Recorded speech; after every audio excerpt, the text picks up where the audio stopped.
Hi there, and welcome to this day in history for February 15th. February 15th is the 46th day of the year in the Gregorian calendar, with 319 days remaining to the end of the year, 320 in leap years.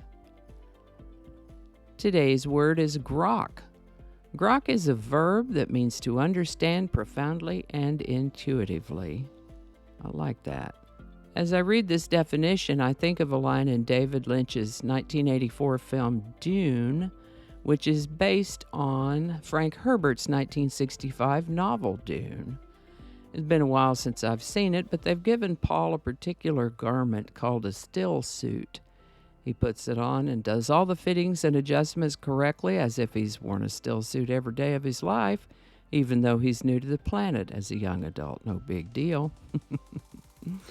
Gurney Halleck marvels at this as he remembers a prophecy. "He shall know your ways as if born to them." That's what grok is, understanding profoundly and intuitively. Another example, every once in a while an item will make the news about a child, sometimes still toddlers, who just amazingly have some affinity for something like playing a musical instrument or singing or painting, for example, with uncanny skill. They may be called prodigies or child geniuses. However it happens, or for whatever reason, that child simply groks singing or painting or playing the instrument. So, if you come upon something that's easy for you to comprehend, feels like, oh yeah, it's easy as been doing it all your life, as natural as a barefoot dog, you grok it.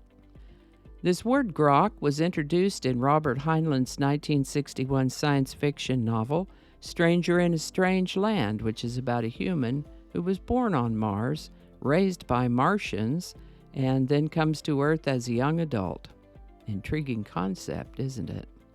First known use of the word grok is in 1961. Grok. The word grok was suggested by YouTube viewer at GingerRush7536. Thanks, Ginger. And remember, if you have a word you'd like to see in this Word of the Day segment, drop it in the comments. We'll take a look at it. And with that, 26th President of the United States, Theodore Roosevelt's name lends itself to the nickname of Teddy, Theodore Teddy. He didn't personally like to be called Teddy. In fact, he hated it. He was a go-get-'em guy, a man's man. In the late 1890s, he formed and led the first United States volunteer cavalry that came to be called the Rough Riders. He loved to hunt, too.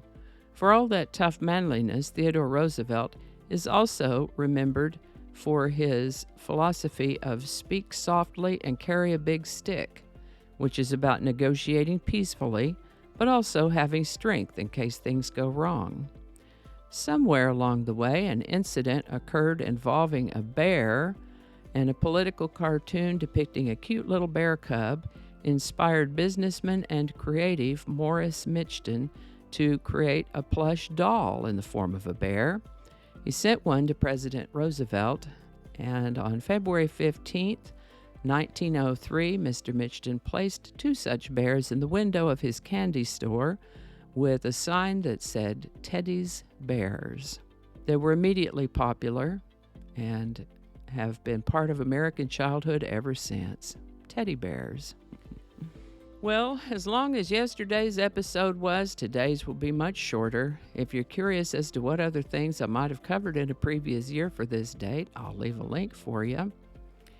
We talked earlier in this episode about the word grok, introduced by science fiction writer Robert Heinlein and his book Stranger in a Strange Land, and that also reminded me of Leon Russell's song Stranger in a Strange Land.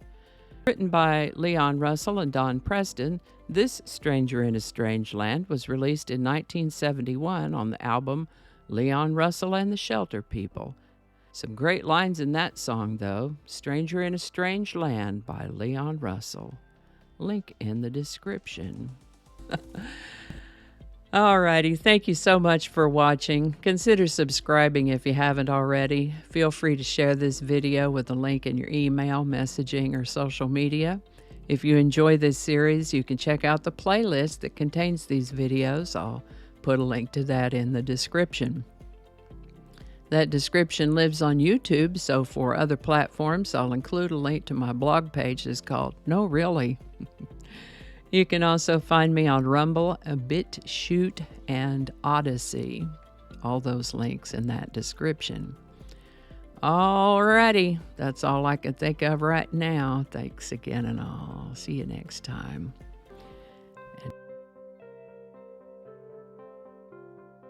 This is the birthday. I didn't get that. Could you try again? I wasn't talking to you. Me and my mouth. John, are you kidding me? Okay, hold on. We got to make that be quiet. You got to read the black part. Hi there, and welcome to This Day in History for, where's your microphone? Okay, we don't want to say the same thing twice. Get your microphone. What is it with you and this microphone? Okay, here we go. Okay, we are still recording. That's great. Okay. How about that? We'll have a lot to edit today. Cacophony is a sound. Cacophony is a noun that you got to read it the right way. Let's start over.